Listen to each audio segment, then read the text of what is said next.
Hello and welcome to 2014. 2013 really flew by, didn't it? With this recap, we're going to discuss some of the important events that took place in 2013 and talk about what investors may see in the upcoming weeks ahead. Now, as always, please review the following disclosure statements after this video.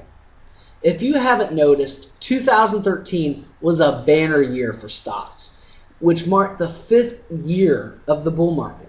Despite a lot of volatility during the year getting here, equities performed very well, giving the S&P 500 its best year since 1997. As the whole, the S&P 500 grew 29.6%, the Dow 26.5%, and the NASDAQ grew by leaps and bounds at 38%.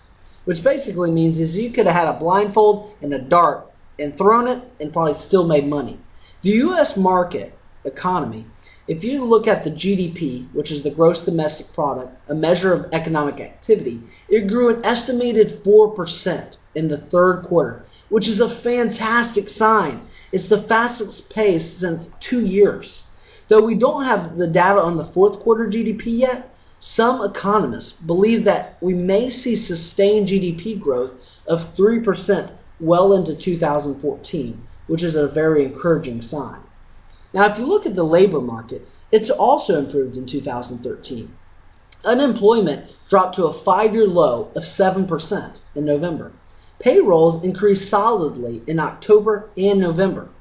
And weekly unemployment claims, basically unemployment, less people filing on it, fell in the final weeks of December. What's better than that is that recent hiring trends showed that gains were spread across both low wage and higher wage sectors, meaning that more Americans were able to find well-paying jobs, not just the best fast food job available. Company earnings also rose for the fourth straight year, despite weak demand and challenging conditions. Total earnings for the S&P 500 grew 5.4%, painting a very hopeful picture for 2014. Now, if you look at the PE ratio, which is basically a measure of stock price to earnings, it shows that investors were paying more than they did last year, which is still okay. The average was 15.4%. Over a 20-year average, it's 16.5%, which basically means that investors paid more than they did last year for stocks, but well below the 20-year average of 16.5. So that's a good sign. Now, political gridlock in Washington stoked a lot of market volatility, as you probably already know. While budget showdowns have rattled markets in previous years tons of times, investors started to get wise about Washington's habits. Wise, I like to say fed up or just tired of it. But despite dealing with a 16-day government shutdown, investors stayed calm, and markets actually rose sharply in the period immediately following the budget deal. Some estimates put this cost of the shutdown at $2 billion, though. And we can't even estimate what the ripple effects did across the economy. Fortunately, a bipartisan budget deal reached in December, which promises to remove a lot of uncertainty that hung over markets in 2013 by alleviating a new round of sequestration cuts and other stabilizing government funding through late 2015, which means we kick the bucket or the can for a couple more years before we have to deal with this again. Though politicians will still have to tackle raising the Treasury debt ceiling in early 2014, we're hoping that because they've reached a deal before a few months ago, that they can do it again and avoid another showdown. The Federal Reserve was also very active in 2013. Anticipation of a slowing quantitative easing really drove a lot of volatility. The Fed bought $85 billion a month in bonds in 2013, which basically means is we artificially pumped the market, kind of primed the pump with a lot of money. And investors were worried that this, increasing the long-term borrowing rates and encouraged spending was artificial, and that if it was pulled back, it would really starve markets.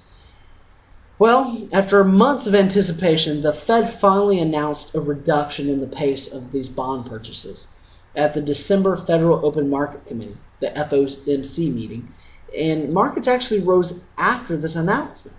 And we believe it's because investors viewed it as a vote of confidence and about the economy's strength.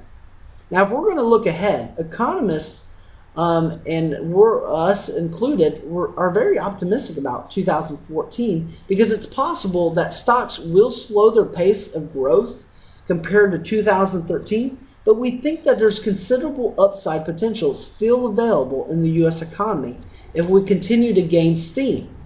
While a pullback in the next few weeks is always possible as investors consolidate their positions, January has been historically a good month for markets.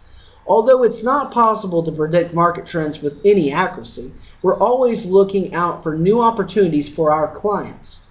Here are some of the important events that I want to share with you though. For our clients, you don't want to miss the chocolate tasting in January. It's going to be the 17th. Your sweet tooth will thank you. Now, if you're not a client, we also have another event available. The State of the Markets event, January 31st. Call to RSVP at 850-380-9558. That's 380-9558. And we'd love for you to join us. Once again, this is Andrew McNair with SWAN Capital signing off for December 2013. We hope you enjoyed our quick summary and recap of the year. And at SWAN Capital, we hope that you have a fantastic 2014, and we hope it's a banner year for you and your family. As always, we'd love to hear from you, so drop a comment in the comment section below.